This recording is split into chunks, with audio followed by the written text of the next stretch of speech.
Olá pessoal, aqui é o Sentinela e hoje iremos ver uma reforma espiritual que funciona de verdade e que é necessária hoje e o paralelo perfeito com os nossos dias. Abra comigo a sua Bíblia em Neemias, capítulo 13.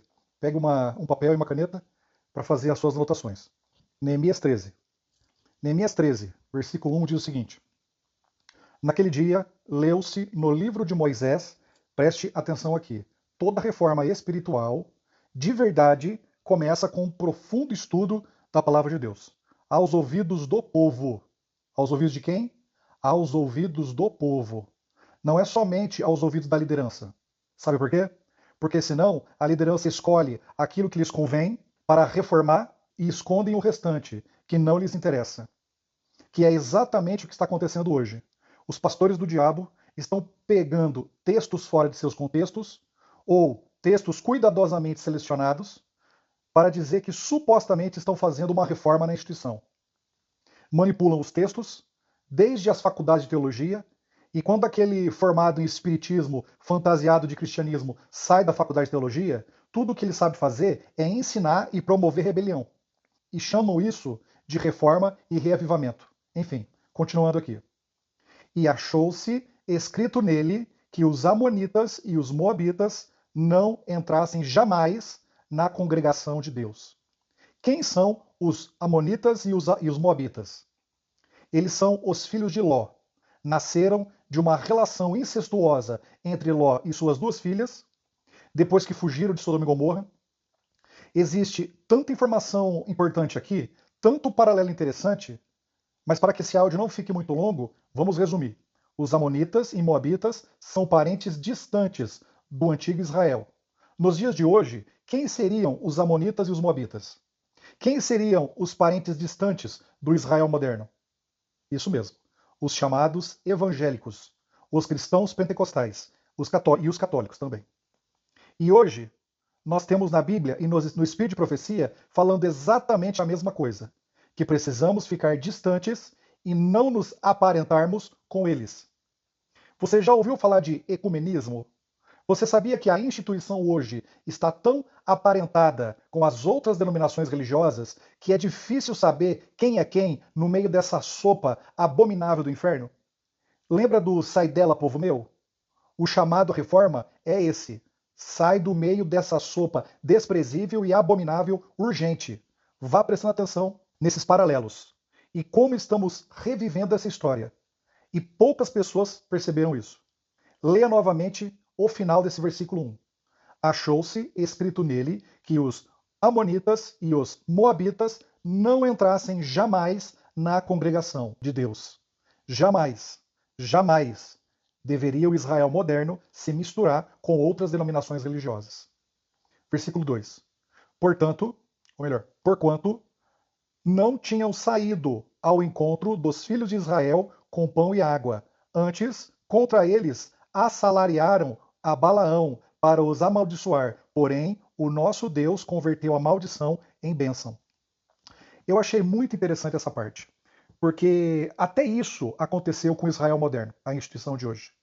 Para você perceber que o paralelo é perfeito e estamos revivendo a história nos mínimos detalhes, justamente para que o povo pudesse ver o que está acontecendo por trás das cortinas da instituição e no mundo, tudo em segredo. Repare que Balaão foi contratado naquela época para amaldiçoar o antigo Israel, para fazer com que eles fossem mal vistos pelas outras denominações religiosas. E foi exatamente isso que aconteceu também com o nosso Israel moderno, pouco antes de 1957. Para resumir a história, um Balaão moderno chamado Walter Martin, que se autodenominava pastor americano e um famoso radialista da época, foi também contratado por Babilônia para declarar uma maldição sobre o Israel moderno, exatamente como na história de Balaão. Estude e analise por si mesmo, e você verá que isso foi muito bem planejado e controlado nas duas pontas desse embate, que na verdade era só um teatro, um jogo de cartas marcadas, que criou uma ameaça de amaldiçoar a instituição e assim fazer os membros aceitarem o livrinho Questões sobre Doutrina. Satanás, que aprendeu com a história, colocou um agente seu no meio do Israel moderno, um demônio fantasiado de pastor e que estava em um alto cargo da instituição na época, que aproveitou essa oportunidade criada e cumpriu a sua missão de forma perfeita, para derrubar a instituição com a criação do livrinho Questões sobre Doutrina. Um golpe certeiro, uma maldição tão bem elaborada e tão bem executada que a instituição nunca mais se recuperou disso. De lá para cá, o estado espiritual da instituição foi piorando rapidamente e sendo destruído de uma forma poderosa e muito bem arquitetada. Enfim, continuando. Versículo 3. Sucedeu, pois, que, ouvindo eles esta lei, apartaram de Israel todo o elemento misto. Nesse texto, vemos que a reforma foi bem executada. E por isso surgiu o efeito, justamente o oposto do que está acontecendo hoje. Os servos de Satanás, fantasiados de pastores, gostam de falar e de pedir a suposta reforma e reavivamento, quando na realidade são exatamente eles que promovem toda a rebelião. Agora, preste muita atenção nesse próximo texto, é impressionante. Versículo 4. Ora, antes disso, Eliasibe, sacerdote, que presidia, presta atenção, ele presidia sobre a câmara da casa do nosso Deus, se tinha aparentado com Tobias. Muito bem. Atenção aqui agora. Quem era Eliasibe? Ele era o sumo sacerdote da época, o presidente da Câmara. Faça o paralelo aí. Quem é o presidente da Câmara hoje? Quem é o presidente da Associação Geral hoje? O sumo sacerdote da instituição hoje. Quem é? Não vou falar o nome dele aqui, mas você sabe quem é. Agora, quem era Tobias? Vamos ver aqui com atenção. Abra sua Bíblia em Neemias 2, versículo 9 e 10. Neemias 2, versículo 9 e 10. Diz o seguinte: Então fui aos governadores da além do rio e dei-lhes as cartas do rei. E o rei tinha enviado comigo capitães do exército e cavaleiros. Versículo 10. O que, ouvindo Sambalate, o Horonita, e Tobias, o servo amonita, presta atenção, lhes desagradou extremamente que também viesse a procurar o bem dos filhos de Israel. Tobias era servo de Sambalate. Sambalate era um rei persa, um rei babilônico, que cuidava de toda a região de além do rio. Quem seria Sambalate hoje, então? Quem seria? Quem é um rei babilônico hoje, que tem servos em todo o mundo? Isso mesmo, o papado. Veja os paralelos. Então, quem seria Tobias, seu servo amonita, hoje? Pense, pense. Isso mesmo. Ele era amonita, parente distante do povo de Israel, e era servo de um rei babilônico. Ficou fácil? Ele hoje representa as igrejas chamadas evangélicas. Vamos rever o texto agora. Versículo 4. Ora, antes disto, Eliasibe, sacerdote, que presidia sobre a câmara da casa do nosso Deus, se tinha aparentado com Tobias. Eliasibe, presidente da Associação Geral da época, se aparenta com Tobias, que era o que hoje seria a Igreja Evangélica, servo do papado. Poderíamos ver Tobias hoje até como um jesuíta infiltrado dentro da instituição, para travar a obra do Senhor e destruir ela por dentro. Preste muita atenção aqui e vai fazendo o paralelo aí. Versículo 5. E fizeram-lhe uma câmara grande. Que tamanho que era essa câmara? Grande. Ela não era pequena, ela era grande, essa câmara que ele fez para ele, para Tobias. Onde dantes se depositavam as ofertas de alimentos, o incenso, os utensílios, os dízimos do grão, do mosto e do azeite, que se ordenaram para os levitas, cantores e porteiros, como também a oferta alçada para os sacerdotes. Muito interessante.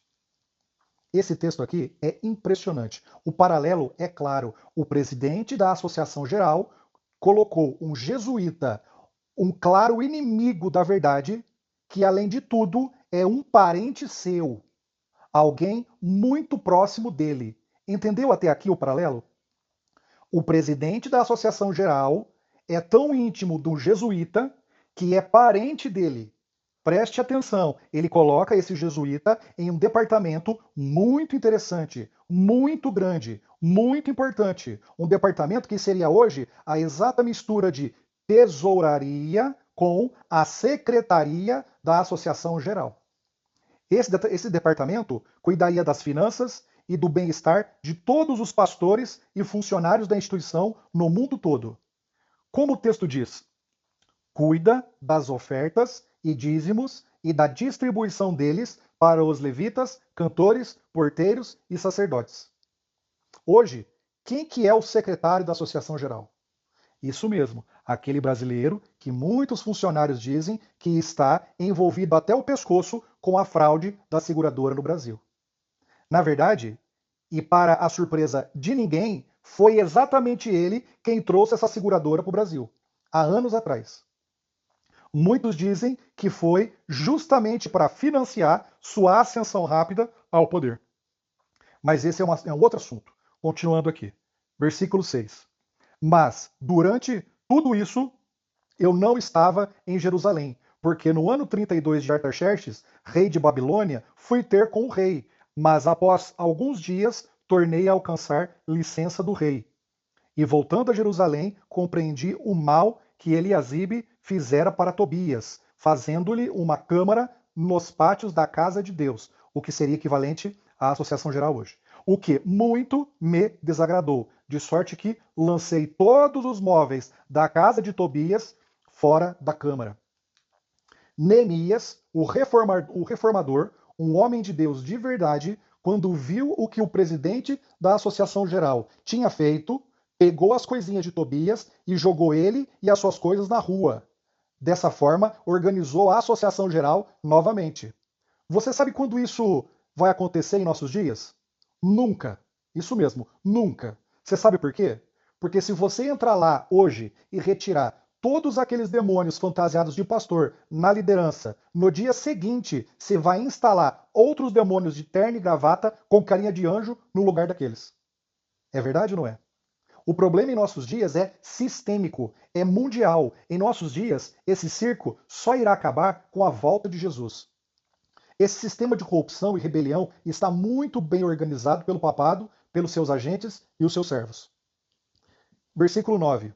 E, ordenando-o eu, purificaram as câmaras, e tornei a trazer para ali os utensílios da casa de Deus, com as ofertas de alimentos e o incenso. Perceba que eles tinham até retirado os utensílios da casa de Deus. Ou seja, eles rapidamente já tinham mudado todo o sistema de cultos e como funcionava a instituição. Presta muita atenção em como esse texto é atual. Versículo 10. Também entendi que as porções dos levitas não estavam sendo entregues a eles, de maneira que os levitas e os cantores que faziam a obra, presta atenção, faziam a obra, tinham fugido cada um para o seu campo. Muito interessante. Na ausência de Neemias, o presidente da Associação Geral, junto com os jesuítas parentes seus, pessoas muito íntimas dele, estavam roubando os dízimos e as ofertas de uma forma tão monstruosa que os funcionários não estavam conseguindo nem se manter. E, na sequência, tiveram que fugir. E a pergunta é por quê? Leia o texto novamente. Aqueles que faziam a obra de forma correta tinham fugido. Ninguém foge de fome. As pessoas fogem porque estão sendo ameaçadas e perseguidas. Você está entendendo? Eles estavam sendo perseguidos pela liderança e fugiram. Para onde? Para onde eles fugiram? Para o campo. Muito interessante. O que está acontecendo hoje é exatamente a mesma coisa. A quantidade de irmãos fiéis, de verdade, entregando os cargos, se afastando da instituição nesses últimos anos é impressionante. São milhares de pessoas sendo perseguidas constantemente por pastores e anciãos do inferno. Membros que são verdadeiros agentes de Satanás dentro dos templos, a perseguição a eles é insuportável. Então, eles acabam indo embora para o campo, para longe de um templo. Você está entendendo? Homens e mulheres fiéis a Deus de verdade, que trabalham para a obra do Senhor como poucos, agora estão realizando os seus ministérios tendo como sua base o campo. Não é muito interessante isso? Não está acontecendo isso hoje? Versículo 11. Então contendi com os magistrados. Magistrados, atenção aqui. E disse, porque se desamparou a casa de Deus. Neemias perguntou, por que se desamparou a casa de Deus? Porém, eu os ajuntei e os restaurei no seu posto. Quem que são os magistrados hoje? São os líderes, os supostos doutores da lei e líderes em geral. Os presidentes de associação, de união, de divisão, os líderes de ministérios e até mesmo alguns anciãos papagaios corruptos. Neemias cobrou exatamente deles. Perguntou por que os melhores obreiros da instituição foram perseguidos e humilhados por vocês. Por quê?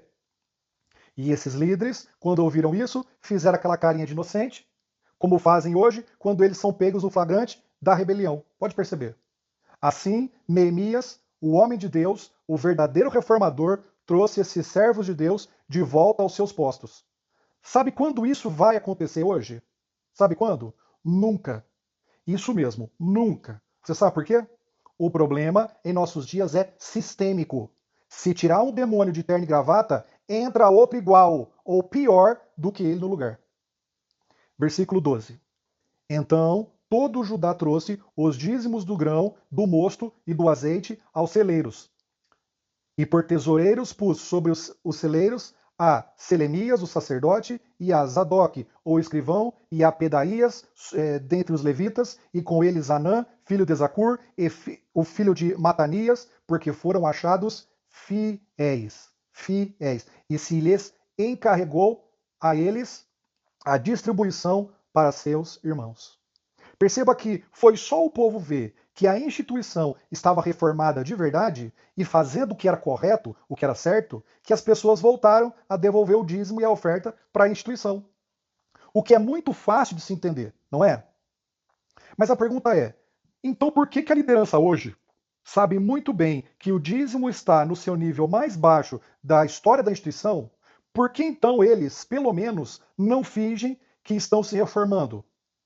E a resposta é muito fácil e simples, porque Tobias, o jesuíta, tem o presidente da Associação Geral no seu bolso. O papado paga muito bem essa liderança para destruir a instituição. Eles não estão mais preocupados com dízimos. Eles querem que o muro que separa o povo de Deus do mundo não seja construído. Que também o templo de Deus não seja reconstruído. Que a instituição fique em ruínas até a volta de Jesus. Que a instituição durma, faça suas boas obras, suas ações sociais inúteis com carinha de evangelismo e fiquem satisfeitas com isso e não interfira no domínio de Babilônia. Você entendeu? É simples assim. Versículo 15. Naqueles dias vi em Judá os que pisavam lagares ao sábado.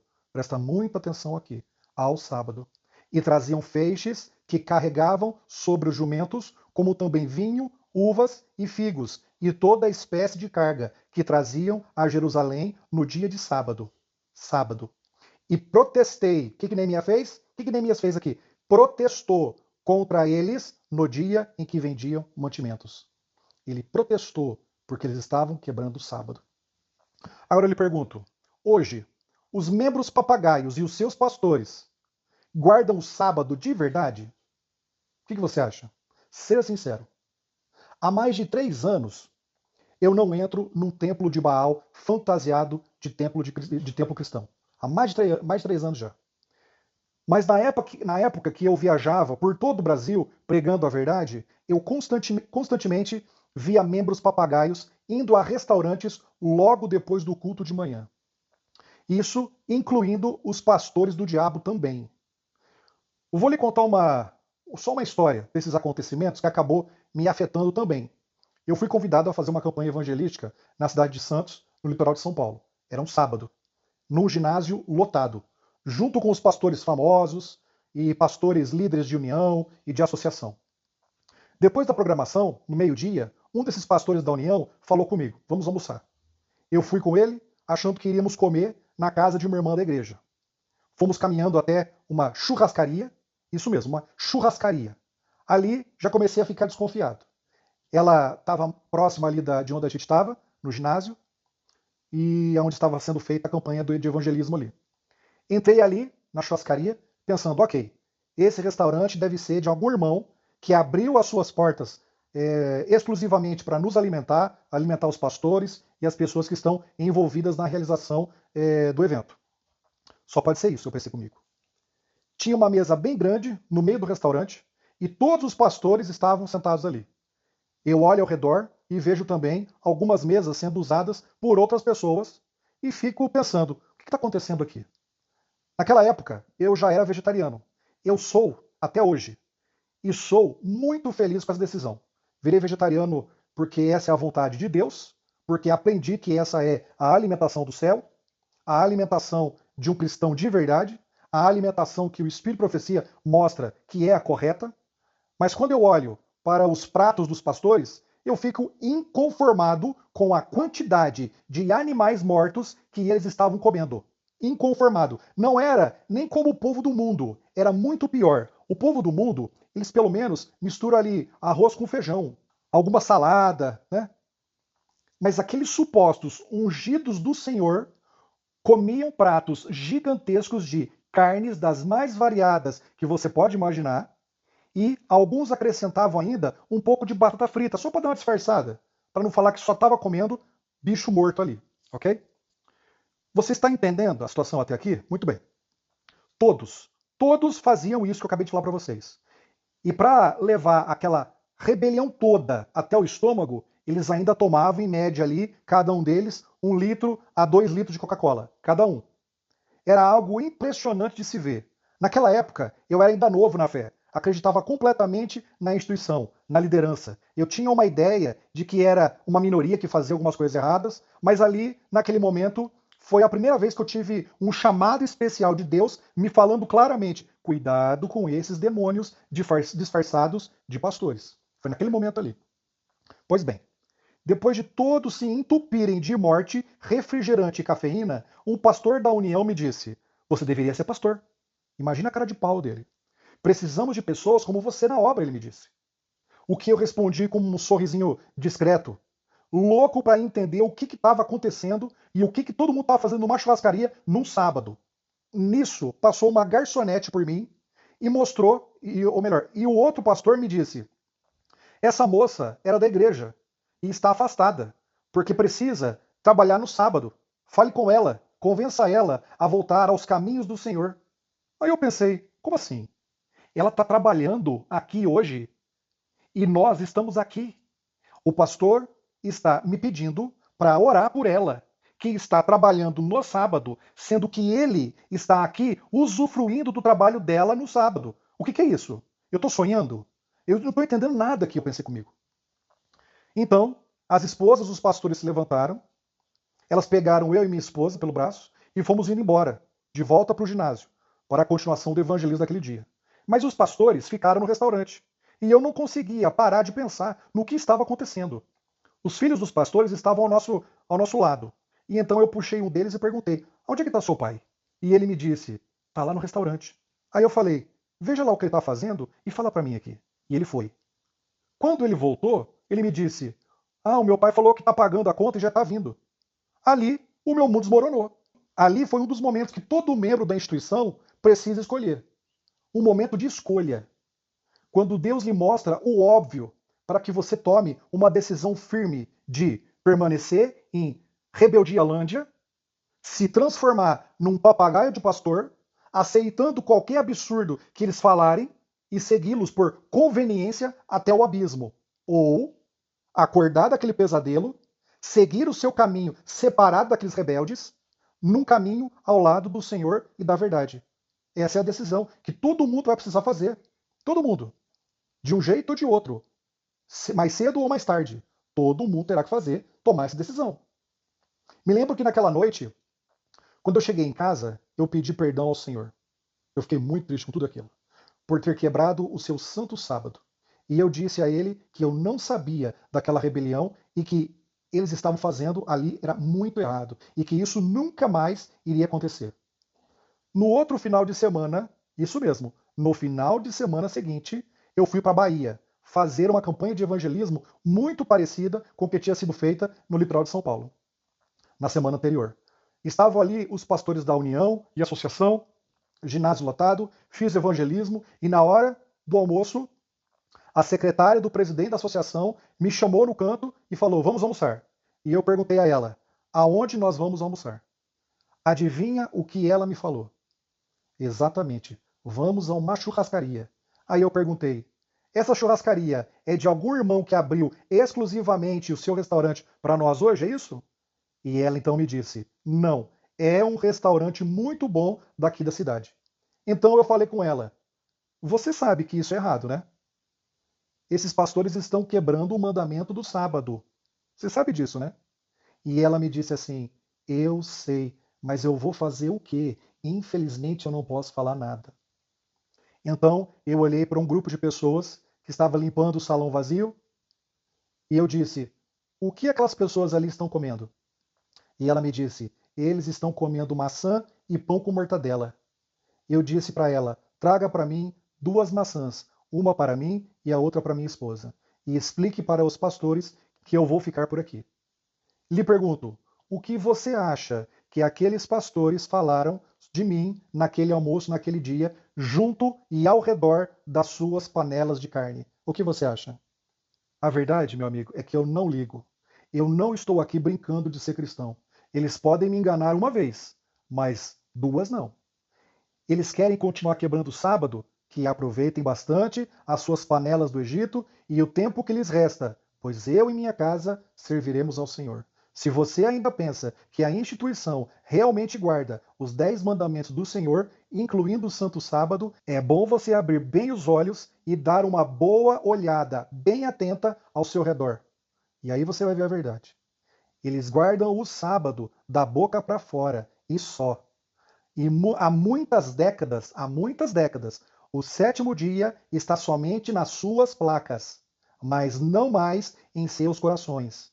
Dizer que é cristão é fácil. Eu quero ver você ser cristão quando ninguém está lhe observando. Eu fico só imaginando o que esses líderes, esses pastores fazem quando ninguém está lhe observando, ninguém está olhando para eles. Imagine. Misericórdia, Senhor. Versículo 16. Também habitavam em Jerusalém homens de Tiro.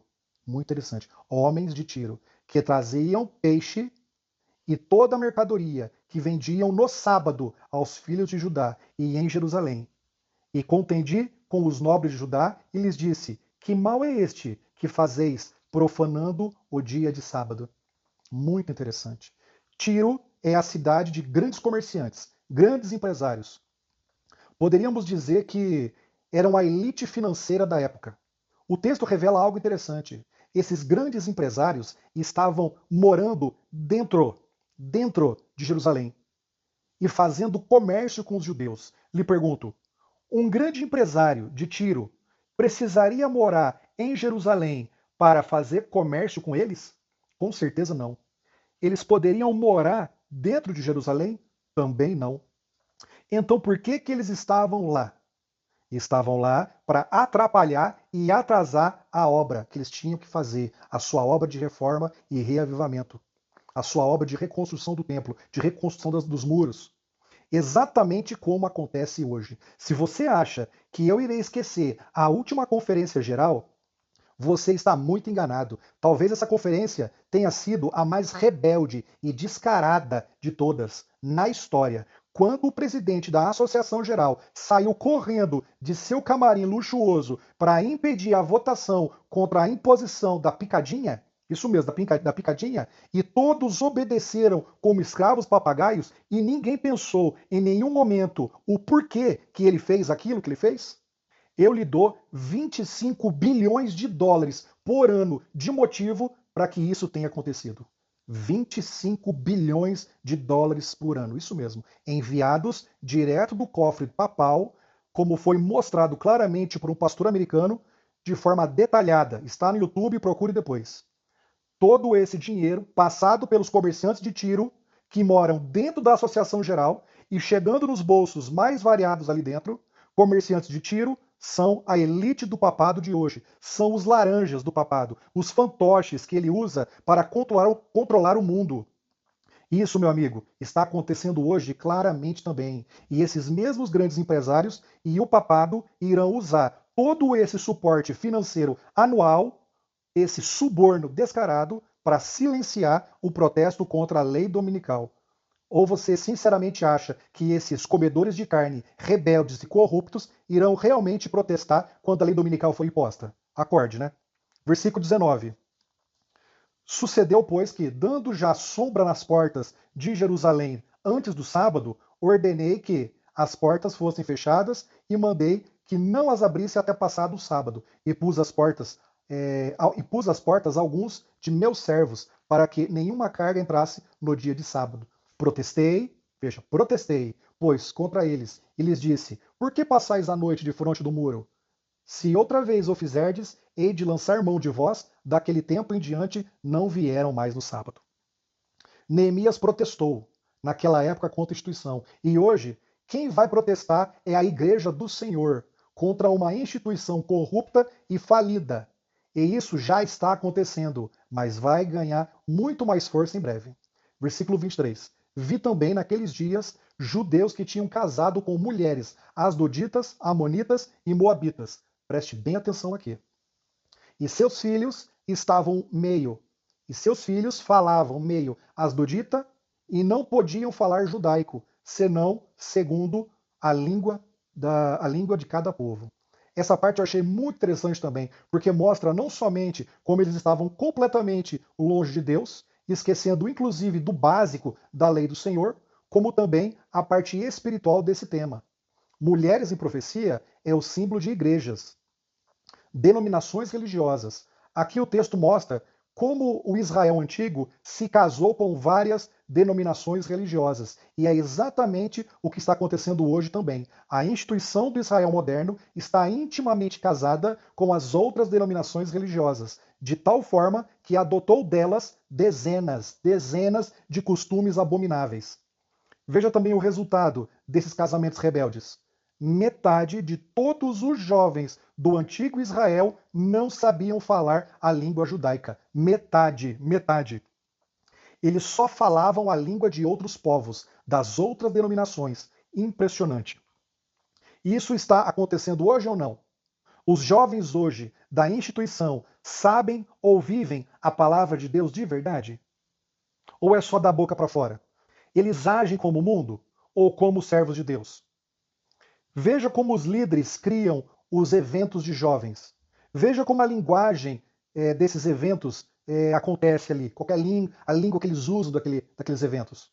Os líderes falam a palavra de Deus, a língua de Deus, ou falam a linguagem do mundo? O que você acha? Eles se comportam como filhos de Deus ou como filhos do mundo? Depois eu fico ouvindo esses discursinhos vazios desses pastores perguntando por que os jovens estão saindo da igreja? Por que eles não gostam de ir para a igreja? Meu amigo, acorde. Os jovens da instituição não sabem a língua da palavra de Deus. Nenhum líder ensinou a língua de Deus para eles. Eles não entendem a língua do céu. Os jovens da instituição hoje, muito mais do que só a metade deles, muito mais, falam mundanismo fluentemente. Os líderes não somente falam a língua deles, como ensinam a língua do mundanismo, e inclusive ensinam palavras novas, doentes, para esses jovens em todos os seus encontros de jovens. Todos. Eles não entendem a língua do céu, a língua santa, eles só entendem a língua do mundo. Eles querem muita luz, som alto, música dançante, bagunça, diversão e ainda chamar tudo isso enganosamente de evangelismo. E aí eles falam que foi um evento de Deus. Se eles não aprenderem urgente a língua do céu, eles serão tragados para o abismo, junto com seus pastores rebeldes de estimação. Simples assim. Versículo 25. E contendi com eles, e os amaldiçoei, e espanquei alguns deles, e lhes arranquei os cabelos, veja só, e os fiz jurar por Deus, dizendo: não dareis mais vossas filhas a seus filhos, e não tomareis mais suas filhas, nem para os vossos filhos, nem para vós mesmos. Veja o que esse reformador de Deus fez. Ele amaldiçoou aqueles homens do diabo e até mesmo espancou alguns deles. Chegou até a pegar alguns pelos cabelos. Amigo, sabe quando você verá isso acontecer hoje? Nunca. Versículo 28. Também um dos filhos de Joiada, filho de Eliasibe, o sumo sacerdote, presta atenção aqui, era genro de Sambalate, o Oronita. Por isso o afugentei de mim. Que texto revelador. Olha isso aqui. Vou traduzir esse texto para os dias de hoje. O neto do presidente da Associação Geral casou com a filha do papado. Ou seja, o futuro sumo sacerdote da época, o futuro presidente da Associação Geral, se casou com a filha do papado. Quem são as filhas do papado hoje? Quem são as filhas de Babilônia hoje? Exatamente. Aquele que seria em breve o presidente da Associação Geral se casou com o cristianismo apostatado. Vou repetir. Ele se casou com o cristianismo apostatado. E você sabe, quando o marido se casa com uma mulher, com a sua mulher, eles se transformam numa só carne, não é verdade? No aspecto espiritual simbólico, é a mesma coisa. Aqui o texto está mostrando que a associação geral e as denominações cristãs apostatadas, filhas de Babilônia, são hoje uma só carne, uma só religião, um só objetivo, um só rebanho, o rebanho de Babilônia. Só não entende isso quem não quer. É muito simples. Sai dela, povo meu. Sabe o que Neemias teve que fazer naquela época com o futuro presidente da Associação Geral? Você sabe o que ele teve que fazer? Ele entrou lá dentro do prédio da Associação Geral e pegou aquele servo de Satanás pelos cabelos e o afugentou. Afugentou. Você sabe o que significa a palavra afugentar? Significa pôr em fuga, repelir, expulsar, colocar para correr. Amigo, Neemias deu uma surra naquele pastorzinho acostumado a viver no luxo, na rebelião, pastorzinho que tinha seu futuro garantido na presidência da instituição, pegou ele e colocou ele para correr, esse marginal mimado, corrupto e cheio de conchavos com o papado. Neemias era um servo de Deus, um reformador de verdade. Não essa porcaria humanista que eles vivem pregando hoje e chamam qualquer coisa de reforma e reavivamento.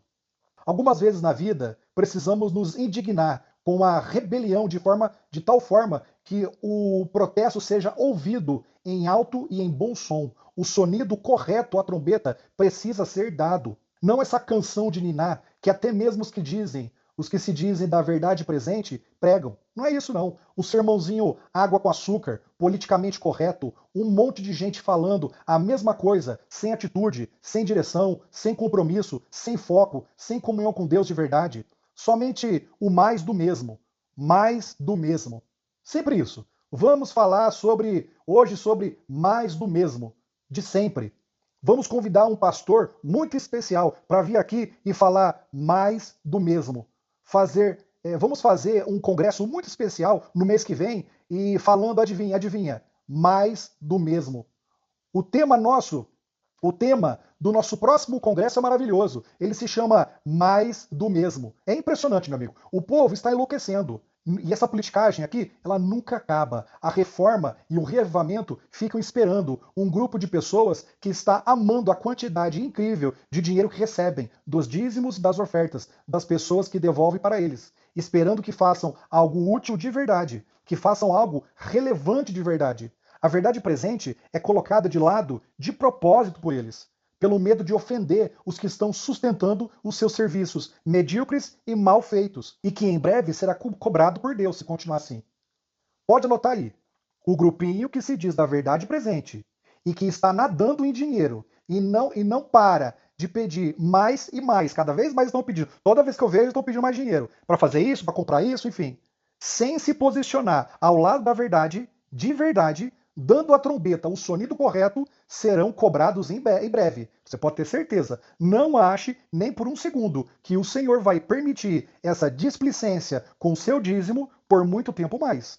Todos serão cobrados. E Neemias virá, João Batista virá, de um jeito ou de outro, pregando a verdade presente, sem palavras suaves e sem ficar repetindo mais do mesmo, constantemente. Quer ser político? Quer falar palavras suaves? Vai ser pastor da instituição. Lá tá cheio disso. A verdade presente é uma trombeta para acordar e não é uma flauta para fazer dormir. O tempo e a oportunidade de vocês está acabando. É bom vocês acordarem. Versículo 29. Lembra-te deles, meu Deus, pois contaminaram o sacerdócio, como também a aliança do sacerdócio e dos levitas. Lhe pergunto, esses pastores do inferno hoje contaminaram a obra ou não? Contaminaram a instituição? Sim ou não? Afundaram a instituição e a entregaram na mão de Babilônia? Sim ou não? A resposta é bem óbvia. Basta você ter um olho, um ouvido, dois neurônios e ser só um pouco sincero, e você verá claramente a rebelião da instituição. Enfim, nós estamos aqui na história. Percebemos que a instituição foi destruída e comprometida. Neemias, naquela época, conseguiu fazer a reforma necessária. Mas hoje vemos que em nossa história não existe um Neemias para reformar a instituição por dentro.